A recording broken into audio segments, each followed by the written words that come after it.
remanente, amado Dios les bendiga, bienvenidos, buenas tardes, buenas noches en esta fría noche de domingo 14 de febrero. El mundo celebra el día de San Valentín. Nosotros no celebramos el día de San Valentín ni el día del amor, de la amistad y la amistad de este día. Nosotros celebramos el día del amor cuando es patente y es experimentado en nuestro corazón, no en nuestra mente, sino en nuestro corazón, que de tal manera amó Dios al mundo. La prueba más grande del amor es que Él nos amó cuando nosotros estábamos muertos en delitos y en pecados. Bienvenidos sean. Queremos junto con usted elevar un cántico de adoración, elevar una palabra de gratitud a nuestro Dios, porque Él es bueno y porque para siempre es su misericordia. Cante con nosotros este canto de adoración hermoso que dice: no hay nada mejor que estar contigo, no hay nada mejor que buscar de tu presencia. ¿Hay algo mejor, iglesia? No hay nada mejor que estar contigo, no hay nada mejor que buscar de tu presencia. No hay nada mejor que estar contigo, no hay nada mejor que buscar de tu presencia. Todo lo que alabado lo derramo ante ti, y el perfume llena este lugar. Que suba este aroma como un cántico a ti, mi Cristo, mi Rey, mi Salvador. No hay nada mejor que estar contigo, no hay nada mejor que buscar de tu presencia. No hay nada mejor que estar contigo, no hay nada mejor que buscar de tu presencia. Quiero mi alabastro, lo derramo ante ti, el perfume llena este lugar. Que suba este aroma como un cántico a ti, mi Cristo, mi Rey, mi Salvador. Yo quiero mi alabastro, yo derramo ante ti, el perfume llena este lugar. Que suba este aroma como un cántico a ti, oh, mi Rey, mi Salvador. Mi Cristo, mi Rey, mi Salvador. Mi Cristo, mi Rey, mi Salvador.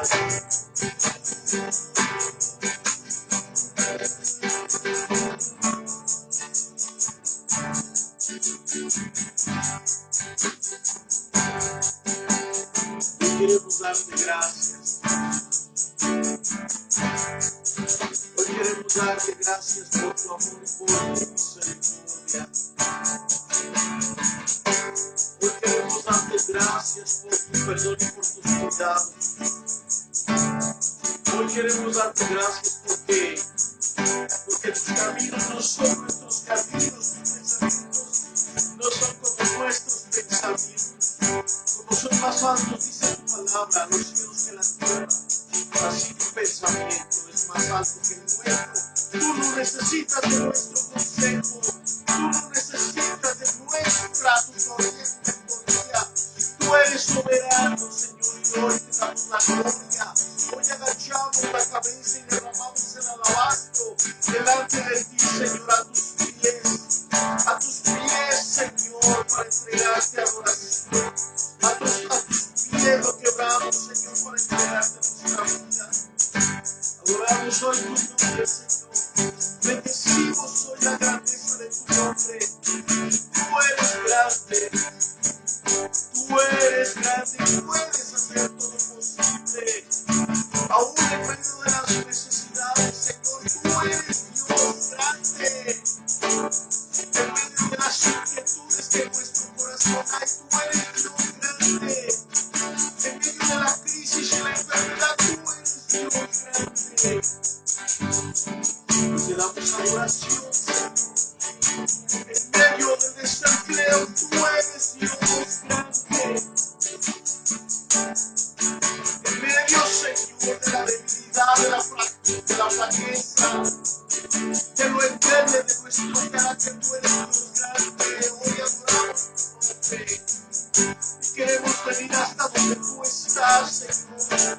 Acercarnos con plena certidumbre de fe, porque aquí viene tú no me echas fuera, Señor, trayendo a ti nuestras cargas, nuestras necesidades, nuestras enfermedades, nuestro dolor, aún nuestros pecados, Señor. Perdona los pecados que hemos cometido, Señor, conscientes o inconscientes. Pecados por comisión o por omisión, pecados deliberados.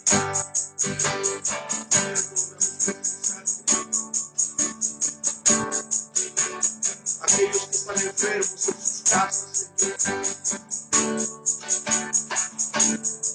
Lo más glorioso es saber que tenemos un Dios que sana, que perdona y que guarda nuestras vidas en la palma de su mano, aun con la pérdida de tantos siervos, Señor, aun con la pérdida de tantos hijos tuyos por causa de esta pandemia. Nosotros levantamos en alto el nombre de Jesucristo. No hay nada mejor que estar contigo. No hay nada mejor que habitar en tu presencia, que buscar tu rostro, que refugiarnos en tus alas. Porque tu palabra dice en el Salmo 91 que el que habita la vida del Altísimo morará bajo la sombra del Omnipotente y diremos: oh Señor, esperanza mía, castigo mío, roca mía, mi Dios en ti confiaré. Tú eres el que nos libra del lazo del cazador. Tú eres el que nos libra de la peste destructora, Señor. Tú eres el que nos abriga con sus alas. Tú eres nuestro Padre, nosotros somos tus hijos. Dios que sana el dolor, Dios que perdona la maldad, Dios que cuida nuestro ser.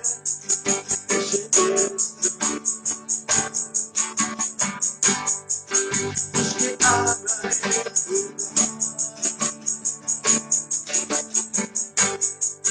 Dios que guarda en sus manos de amor,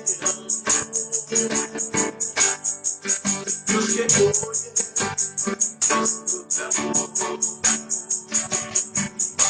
Tú no te das la espalda, tú no te cruzas de brazos, tú no pierdes tu mirada en el horizonte ignorando el clamor de tu pueblo, porque tu palabra dice que no se ha soltado la mano de Jehová para salvar, su oído para oír y sus ojos para mirar la necesidad de su pueblo. La mujer que necesita milagros, Señor, porque su cuerpo, Señor, se ha diagnosticado cáncer. Sánale a aquel hombre, Señor, que como consecuencia de su alcoholismo, su hígado está deshecho. Sánale, Señor. Sostén a aquella mujer, Señor, que sufre porque sus hijos, Señor, se encuentran en alcoholismo. En el nombre de Jesús, sostén a aquel varón que sabe desde la mañana y que regresa, Señor, hasta el anochecer buscando trabajo, que por causa de la edad, porque es subestimado, sobrecalificado, no ha encontrado trabajo. Ahí sosténme, Padre, en medio de la pandemia, levántate tú, Señor, y muéstrate a este mundo como el Dios que sana, el Dios de una oportunidad, de dos oportunidades, de tres oportunidades.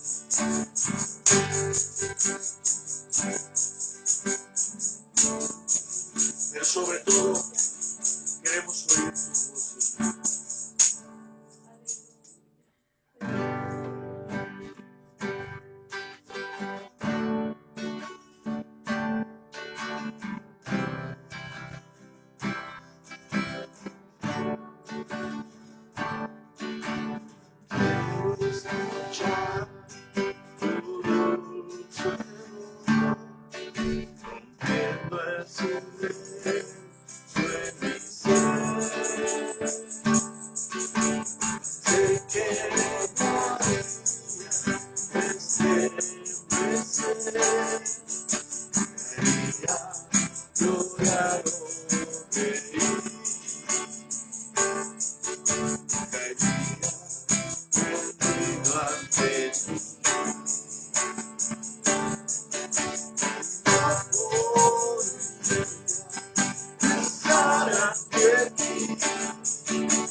Que pase el tiempo así, que no querramos otra cosa más que escucharte hablar, que cuando te escuchemos hablar, nuestra cabeza se agache Nuestro corazón se abra, Señor. Nuestros dolores sean sanados y nuestros errores, Señor, sean redimidos por tu misericordia, Señor. Y que no queramos otra cosa más que escucharte hablar.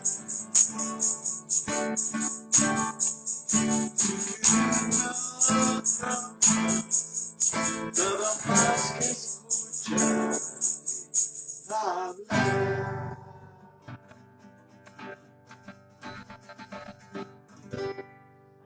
Aleluya, Dios, en el nombre precioso de Cristo. Toma en tus manos al remanente. Toma en tus manos al pueblo, a los siervos que están en muchas partes, Señor, y que están predicando tu palabra con fe, con esmero, aún sin tener los recursos. Sosténlos, Padre. En tu mano sosténlos. Sosténlos en la crisis, sosténlos. Sosténlos en la angustia, sosténlos en la necesidad. Y nosotros que podamos decir como aquel hombre, creo, Señor, pero ayuda a mi incredulidad. La fe viene por el oír tu palabra. Señor, no hay un botón para prender la fe, ni para apagarla. Viene por el oír tu palabra. Pero a veces hemos esperado en ti una vez y otra vez y otra vez. Y a veces no hemos visto el resultado, pero ahí está, Señor. No es grande, solamente del tamaño de un granito de mostaza. Así de pequeña, en el nombre de Cristo. Por eso venimos a ti. Amén. Gracias, Padre. Iglesia, quiero platicar con usted, me va a perdonar que estemos de esta manera, que estemos de esta manera sentados. ¿Qué pasa? La Biblia nos dice, quiero que busque, que vaya a su Biblia y que busquemos juntos en el libro de Números, en el capítulo número 23 de Números, en el versículo número 19. Números capítulo 23, versículo número 19. Dice que Dios no es hombre para que mienta, ni hijo de hombre para que se arrepienta. Dios dijo, no hará, habló y no lo ejecutará. Y cuando nosotros leemos el primer libro de Samuel, el capítulo número 15, versículo número 29, dice de la siguiente manera. 15:29 dice, además, el que es la gloria de Israel no mentirá ni se arrepentirá, porque no es hombre para que se arrepienta. Dios se puede arrepentir, mis hermanos, porque los versículos que nosotros acabamos de leer nos dicen que Dios no es como nosotros, no es endeble en sus decisiones ni en sus determinaciones. Tengo yo que preguntar forzosamente, ¿Dios puede dar marcha atrás a sus promesas? Dios me prometió bendecir, Dios le prometió a él y les ha prometido a la sociedad, al país, a México, al presidente, a muchos pastores, a muchas familias, a muchos jóvenes, les ha prometido bendecir. A algunos les ha prometido prosperidad, a algunos les ha prometido sanidad. Pero Dios de alguna manera puede dar marcha atrás a sus promesas. Porque la Biblia nos habla en un texto, en otro texto, en muchas partes, que el carácter de Dios es verdad. Dios no es como los políticos de nuestros países, que hace una promesa pensando que en algún momento a la gente se le va a olvidar y Dios ya no va a tener compromiso con esa promesa. Dios no es así. Dios ha prometido, mis hermanos, Y lo que Dios promete, Dios lo cumple. Dios ha prometido hacer. Y dice la Biblia, amada iglesia, que Dios no se puede arrepentir. Su carácter le impide arrepentirse. Dios no puede dar marcha atrás a sus promesas, o lo puede hacer. Dios puede cancelar una promesa y una bendición, o no lo puede hacer, porque la Biblia nos enseña que Dios no es como nosotros. Dios no es hombre para que mienta, ni hijo de hombre para que se arrepienta. Él prometió y lo hará. Y de esto, iglesia, nosotros debemos de estar completamente seguros que Dios es incapaz de arrepentirse.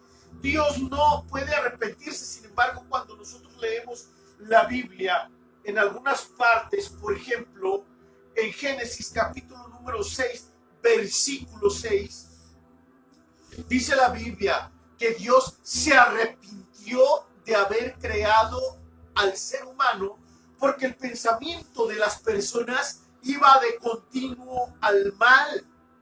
Dios se arrepintió. Cuando nosotros leemos Primera de Samuel, capítulo 15, versículo 10 y versículo 11, dice la Biblia, para entrar en contexto, mis hermanos, dice la Biblia que el pueblo le pedía a Dios un rey como las demás naciones, y Dios les decía, no, porque yo quiero ser su rey. Pero el pueblo decía, pero queremos tener rey como las demás naciones. Dios decía, no, porque quiero ser su rey. Pero Dios accedió. Dios permitió. Es lo que conocemos como la voluntad permisiva de Dios. Dios permitió que el pueblo experimentara vivir con un rey. Y dice la Biblia que Dios les dio como rey a un distinguido y exitoso, guapo, de mucha personalidad, de mucho liderazgo, de mucha presentación, llamado Saúl. Un Saúl que no fue preparado por Dios, un Saúl que no entró en procesos, un Saúl que nunca fue moldeado conforme a la voluntad de Dios, pero que el pueblo lo pedía porque era un ser muy carismático. Y dice la Biblia que cuando este Saúl iba de capricho en capricho y de berrinche en berrinche, dice la Biblia que un día Dios dijo, me arrepiento de haber puesto a Saúl como rey de Israel. Y Dios se arrepintió. En el libro del profeta Jonás, en el capítulo 3, en el versículo 10, hay una frase muy hermosa para esto. Pero entremos en contexto del libro del profeta Jonás. Jonás, un profeta fariseo, un profeta que creía que el único que merecía la bendición era el pueblo judío. Dios lo manda a que predique, fíjese bien lo que iba a predicar, destrucción a Nínive, la capital de Siria. Y dice la Biblia que Jonás se resistió a ir y predicar. Usted conoce toda la historia del profeta Jonás. Cuando después de un largo y doloroso proceso, porque los procesos de Dios son largos y dolorosos, los procesos para la bendición son largos y dolorosos, los procesos por la resistencia son largos y dolorosos. Algunos nos tienen que ajustar a la voluntad de Dios, algunos tienen que modelar nuestro carácter para ser receptibles a la bendición. Pero dice la Biblia que Jonás fue y predicó en Nínive, y Nínive se arrepintió. Hubo una serie de sucesos que hicieron, que prepararon el corazón de los ninivitas para que se arrepintieran. Pero Dios, y el mensaje de Jonás era, de aquí a tantos días, Dios, el verdadero, el de los cielos, el omnipotente, el omnisciente, el sabio y el santo, va a destruir a Nínive porque la iniquidad y la maldad de Nínive han llegado delante de sus ojos. Y dice la Biblia que el pueblo se arrepintió, desde el rey hasta los bebitos. y hasta el ganado lo pusieron a ayunar en arrepentimiento, iglesia. Y dice que ante tal respuesta y tal recibimiento del mensaje profético de Jonás, Dios se arrepintió de destruir a Nínive. Dios se puede arrepentir, porque aquí parece que hay una contradicción, porque los versículos que acabamos de leer hace unos minutos dice la Biblia que Dios no es hombre para que mienta, ni tampoco hijo de hombre para que se arrepienta. El arrepentimiento en Dios, iglesia, es una figura que se llama antropatismo. El antropatismo es cuando las personas ven que Dios hace algo extraordinario, singular, único, y eso que Dios está haciendo, la gente trata de darle una explicación de acuerdo a sus propios sentimientos. Y entonces, de acuerdo a sus propios sentimientos, el hombre trata de describir el carácter o las decisiones que Dios está tomando en determinado momento. Y por eso dice la Biblia que los autores sagrados escribían, o por eso los autores sagrados escribían, Dios se arrepintió. Pero debemos de tomar en cuenta muy claramente esto.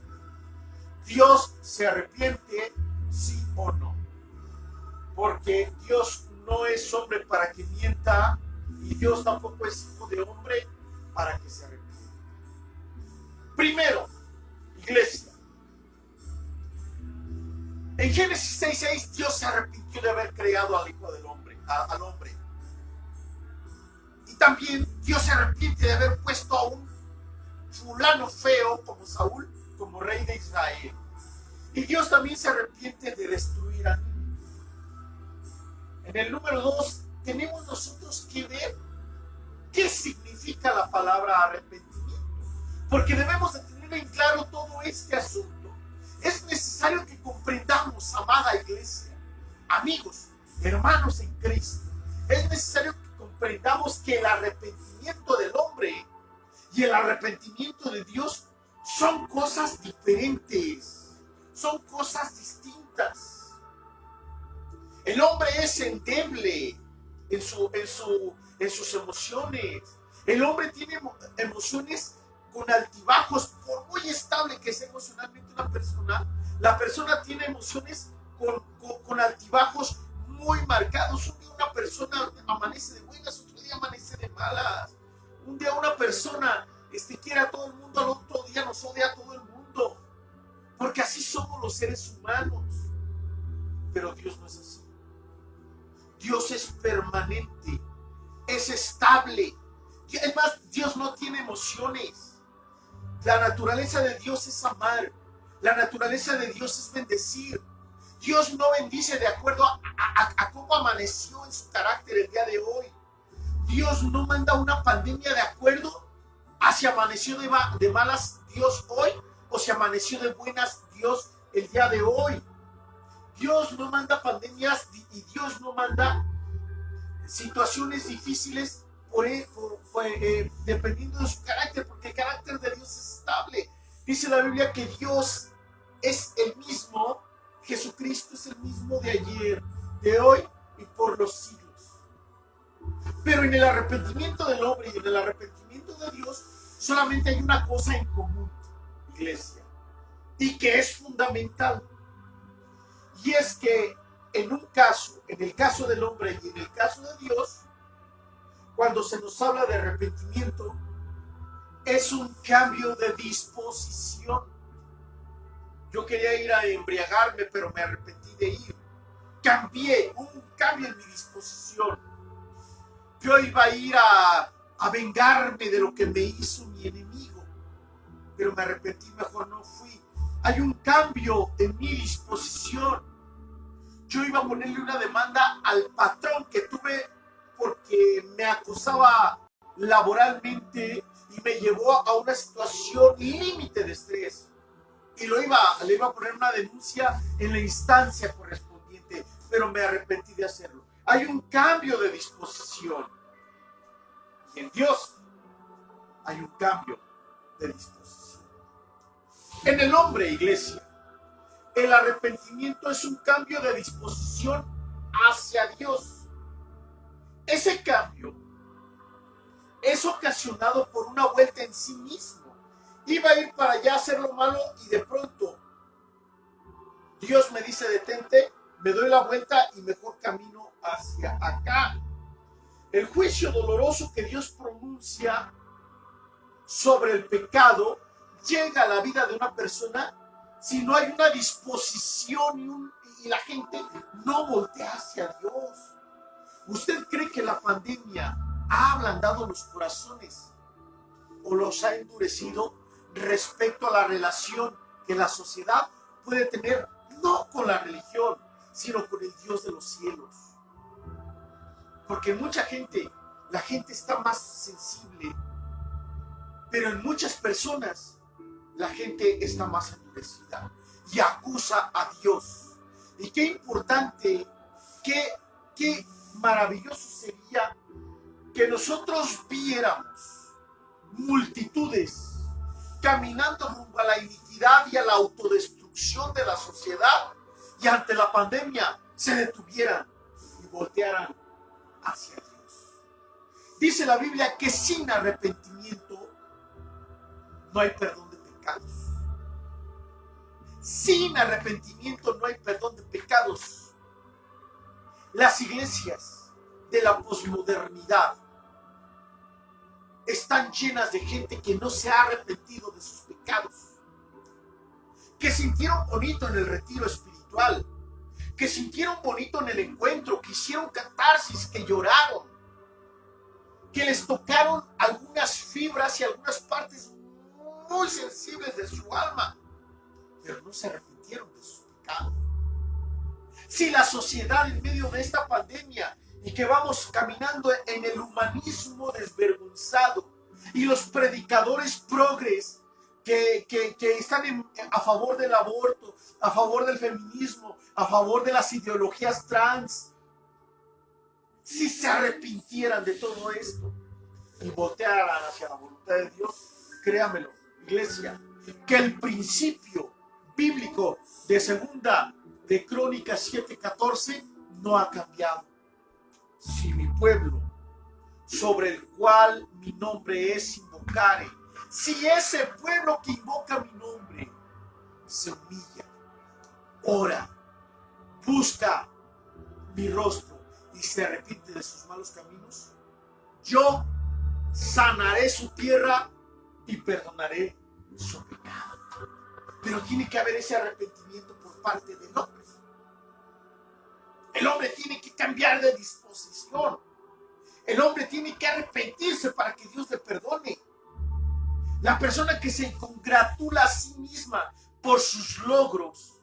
Oiga, yo conozco iglesias que se han construido en base al lavado de dinero.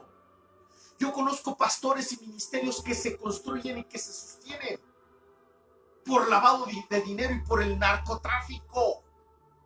Y hay muchos escándalos en televisión. Sin arrepentimiento no hay perdón de pecados. Qué importante es que los predicadores de hoy en día sigamos predicando el arrepentimiento.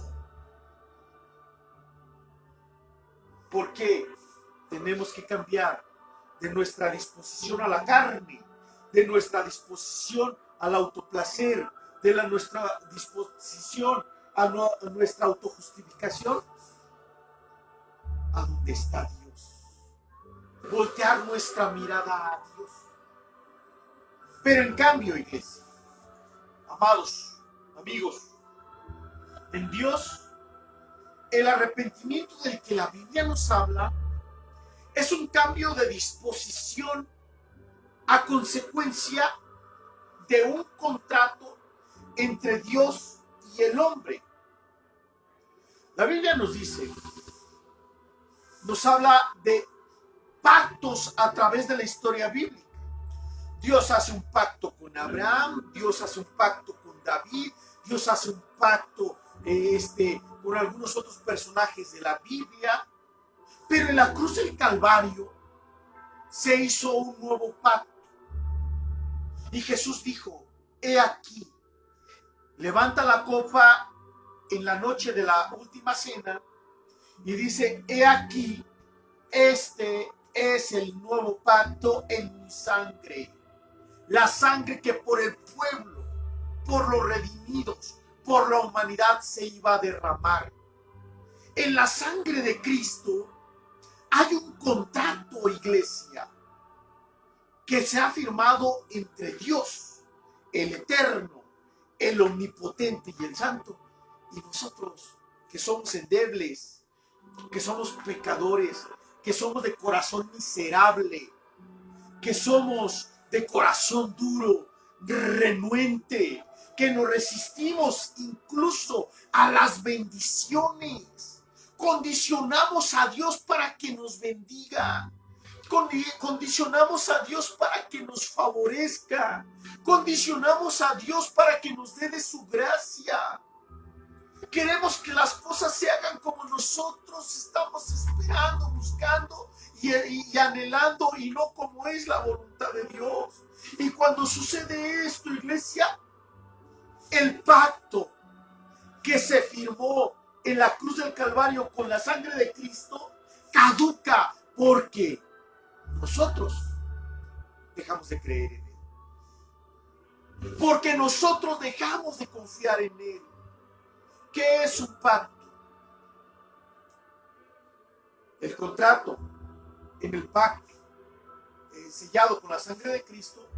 El contrato es un acuerdo mutuo de dos personas, Dios y tú, Dios y usted, Dios y yo, Dios y él, Dios y ella, Dios y aquellos, Dios y ellos. Ese acuerdo obliga y vincula a las personas a una serie de derechos y de obligaciones. Dios está comprometido en ese contrato a bendecirme, pero yo estoy comprometido a obedecerle. Dios está comprometido a cuidar de mí, pero yo estoy comprometido y he firmado dejarme cuidar de Él. Dios está comprometido a suplir mis necesidades, pero yo estoy comprometido a confiar en su providencia. Dios se ha comprometido a hacer el todo suficiente para mi vida, pero yo estoy comprometido a consagrarme a Él. Qué bonitas son las iglesias, amados.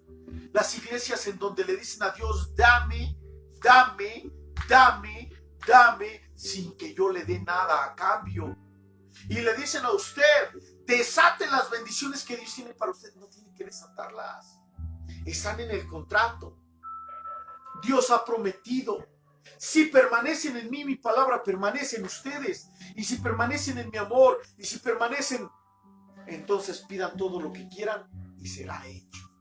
Pero es cuando yo en el contrato, en las letras chiquitas dice que debo de permanecer. Iglesia, somos nosotros duros. Porque nosotros aceptamos todo tipo de aplicaciones y todo tipo de páginas en la computadora, aceptando términos y condiciones para que me funcione el celular, para que me funcione el Smart TV, para que me funcione la computadora, para que me funcione el Facebook, para que me funcione YouTube. Y firmo, acepto términos y condiciones sin saber lo que esto implica. Y a Dios le exigimos que nos bendiga si nosotros obedecerle. Y a Dios nosotros le exigimos que esté con nosotros aun cuando nosotros no queremos estar con Él. Queremos que Dios bendiga nuestra descendencia cuando no los hemos instruido en el camino del Señor. Queremos que Dios bendiga. Queremos que Dios nos cuide, pero nosotros no nos sometemos a su protección y a su cuidado. Y entonces, mis hermanos, el contrato entre Dios y nosotros caduca. ¿Por qué? Porque nosotros, no Dios, nosotros hemos violado el contrato. Y fracasamos, habiendo fracasado a la condición que Dios nos exige, que Dios nos pone en su palabra. Dios es obligado a cambiar de disposición de Él. Como cuando usted hace, como cuando usted hace el contrato de la renta. Y en ese contrato dice, al no cumplirse ciertas minutas, el contrato queda anulado. A veces así queda anulado el contrato, nuestro contrato, el pacto que hemos hecho con Dios. Y entonces Dios, amada iglesia, como en el caso de Saúl, Dios se arrepiente de bendecir. A veces, como en el caso de los días del diluvio, Dios se arrepiente de bendecirnos y retira la bendición que nos ha prometido, y le retira la bendición que Dios le prometió a mi papá, que era fiel y que era genuino con Dios. Y Dios retira la bendición a mis hijos, y Dios retira la bendición a sus hijos, y Dios retira la bendición a su marido, y Dios retira la bendición a su iglesia, y Dios retira la bendición de los ministerios, y Dios retira la bendición de los institutos bíblicos, y Dios retira la bendición de las ciudades, de las congregaciones, de las personas, de los gobiernos, porque el ser humano ha quebrado el acuerdo y no ha querido cumplir su parte del convenio. Y si el hombre no ha cumplido su parte del convenio, ¿cómo le puede obligar a Dios para que le cumpla? ¿Le quiere poner una demanda a Dios? Póngasela. ¿Lo quiere acusar de mentiroso? ¿Lo quiere acusar de hacer estrategia y proselitismo político, diciéndole, si vienes a mí, te voy a bendecir? Acúselo. La Biblia nos enseña, mis hermanos, que cuando Dios se arrepiente es cuando el ser humano, cuando Dios se arrepiente de bendecir, es cuando el ser humano rompe ese pacto que se ha establecido con Dios.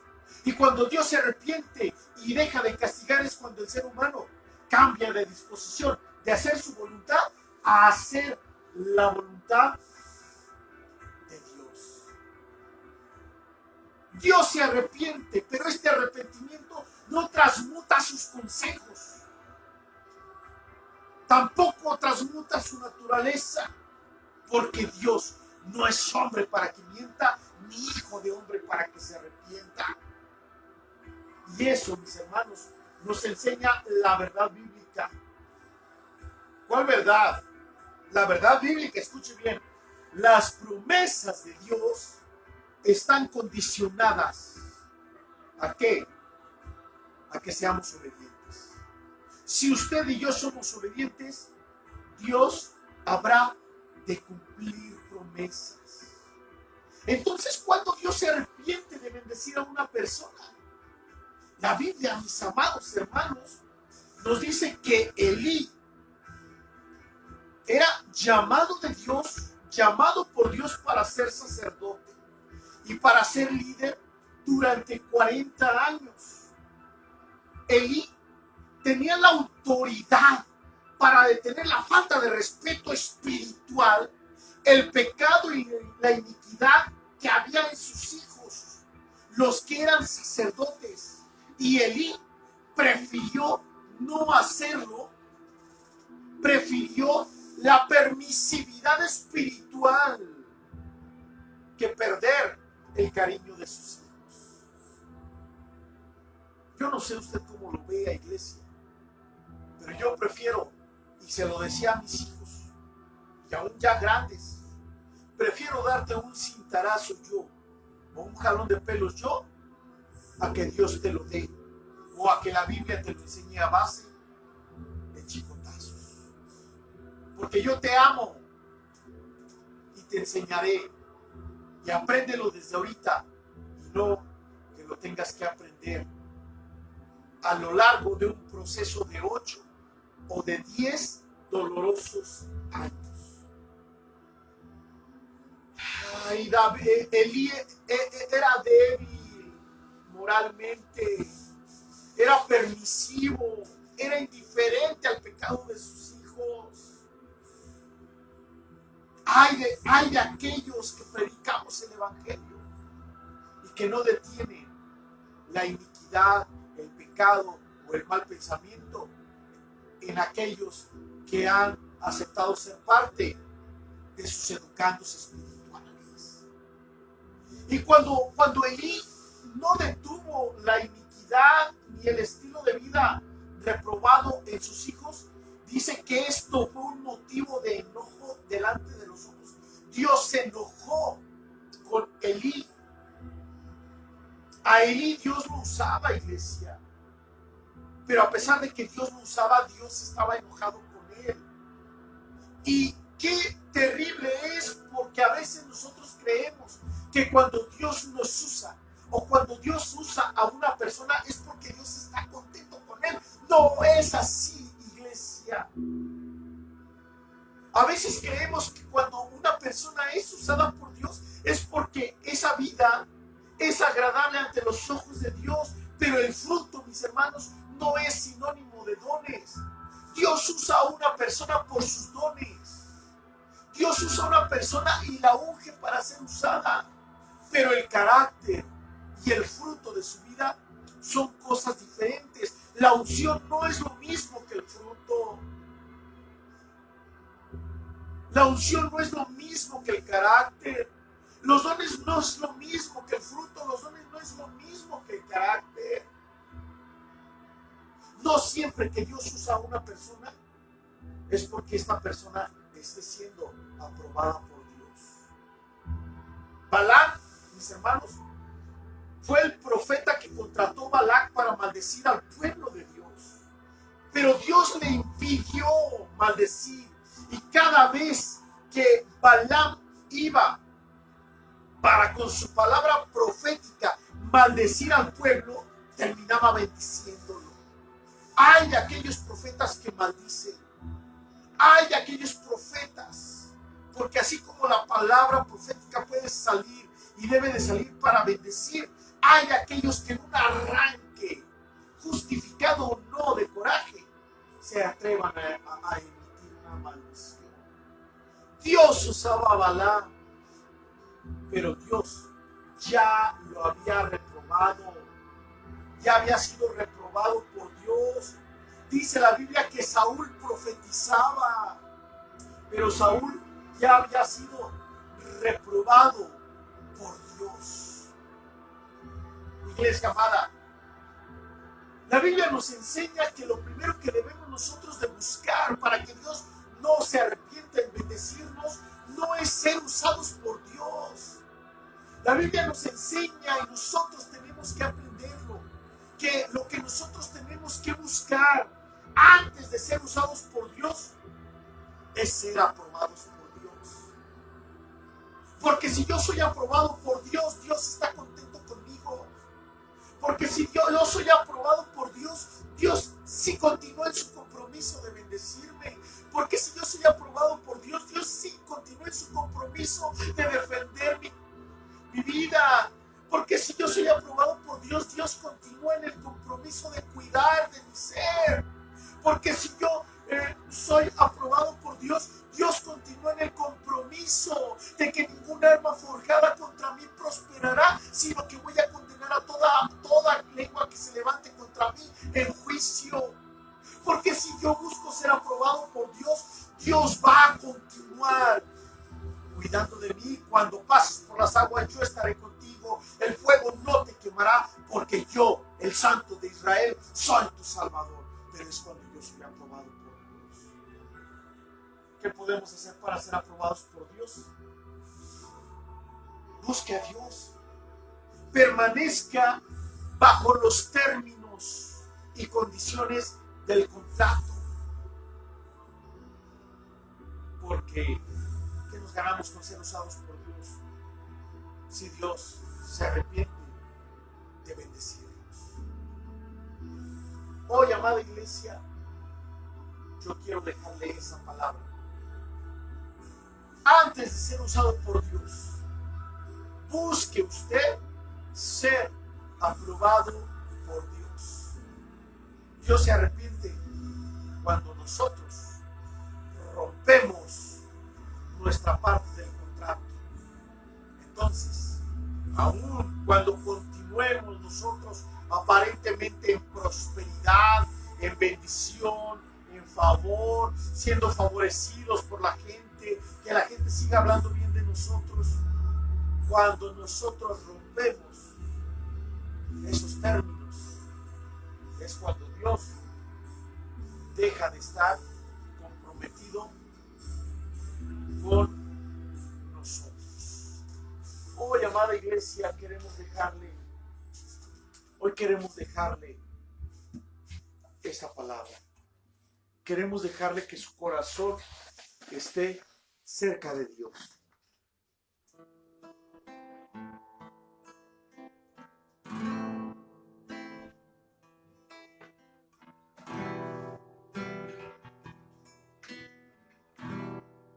Qué importante es, iglesia, que nosotros nos sigamos avanzando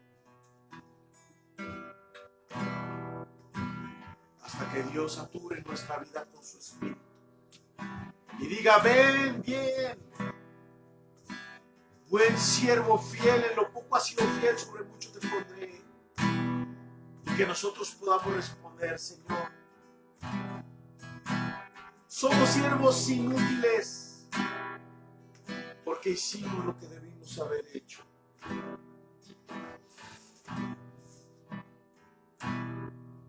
Satúrame, Señor, con tu Espíritu.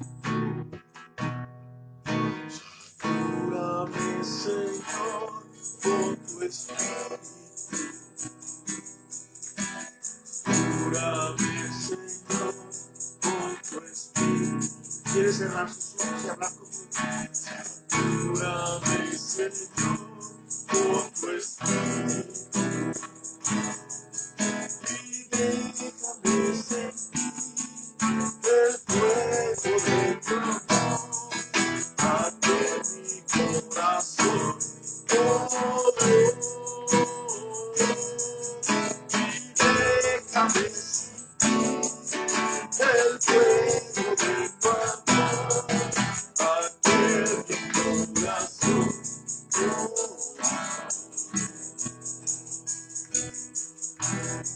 Tú eres lo que más anhela nuestra alma, Dios. Tú eres lo que más anhela nuestro corazón. Porque, Señor, tú me tocaste. Sé por qué en mí tú te fijaste. Oh, sí, qué grande es tu amor por ti.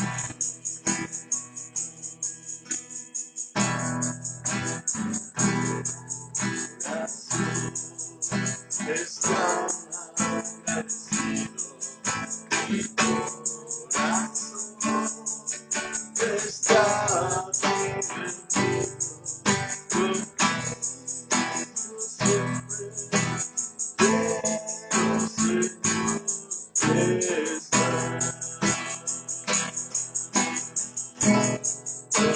porque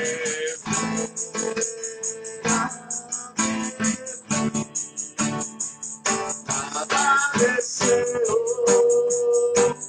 en la tierra, tu presencia es más hermosa que cualquier cosa.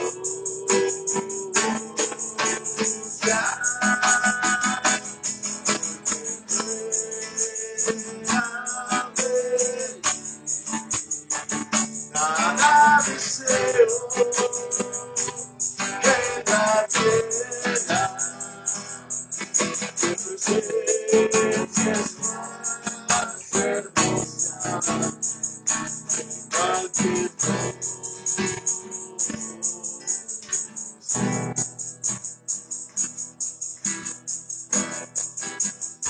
Padre, perdona nuestros pecados.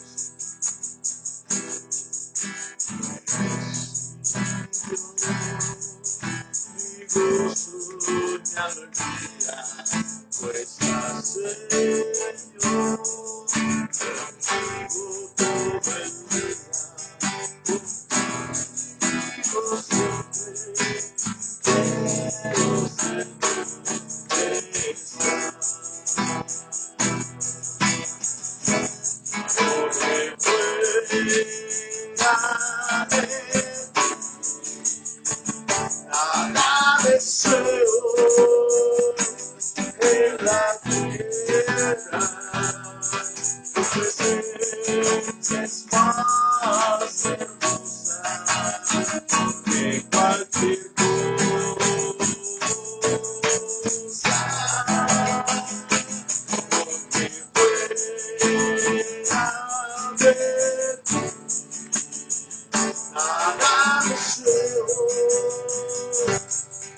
la tierra. Tu presencia es más hermosa de cualquier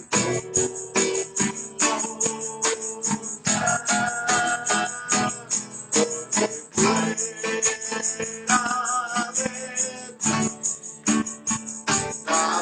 deseo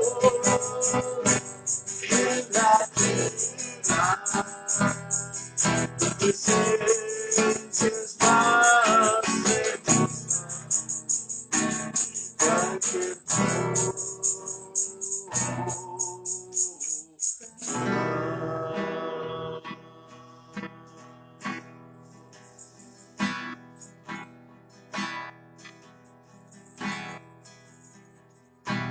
Iglesia, Dios les bendiga. No deje de buscar a Dios por ningún motivo. Camine con Cristo, busque a Cristo. Si en algo podemos ayudarle, por favor, póngase en contacto con nosotros. Y dejemos que Dios nos enseñe lo que nos tenga que enseñar. Que Dios les bendiga, iglesia. Nos mandamos un abrazo.